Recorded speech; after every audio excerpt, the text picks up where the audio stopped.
ए जी सुन तनी, हमरा गर्मी होता, हमरा ठंडा पिए के बा।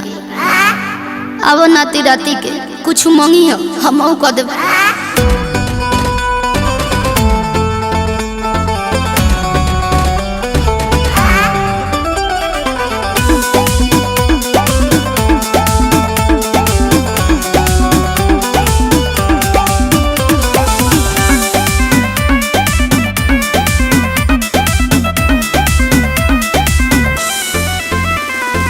काहे के लोला लटकलू ए रानी, उल्टा बोलेलू जब कुछ कहता नहीं।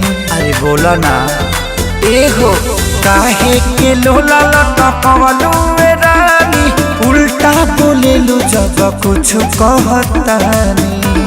हटियो ना।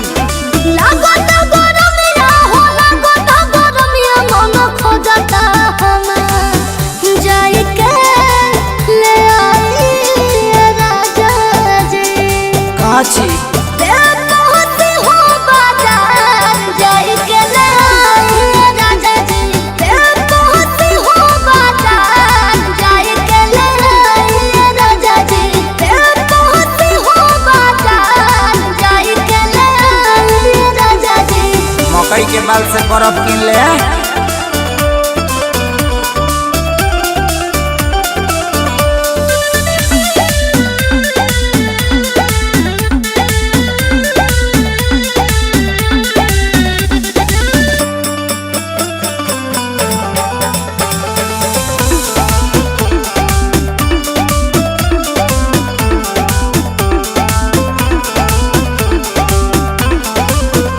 पता बाटे की दिक्कत बाबरा, नींबू पानी के लेला सहारा। अच्छा कागजी ली है कागजी, हमसे ना पियल जाई। चाप जोने बोने कंजूस सैया, ना तरवा से होए लड़ैया।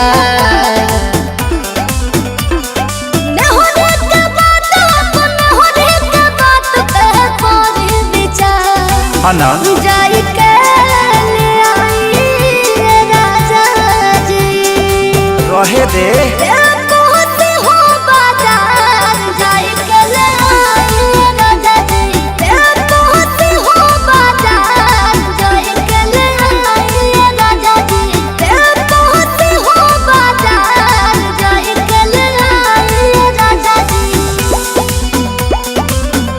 मान जाना, हटियो ना। तू गरम उतरू की खिसिया तरु।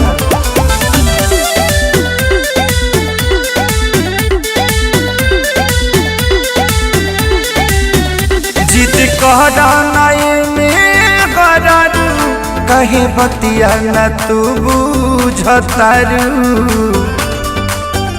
सुनतरू एक सादे पर कास बारूद जी, रोज रोज रवा बोला ताने झूठ जी। बोलना हाँ तो सुनी ना।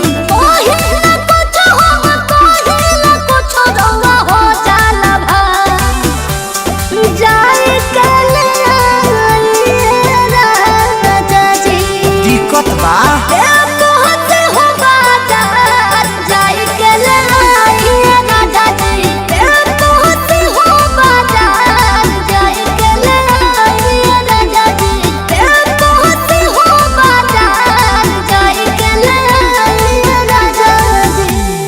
चल मजा पी के मजा कर लिया।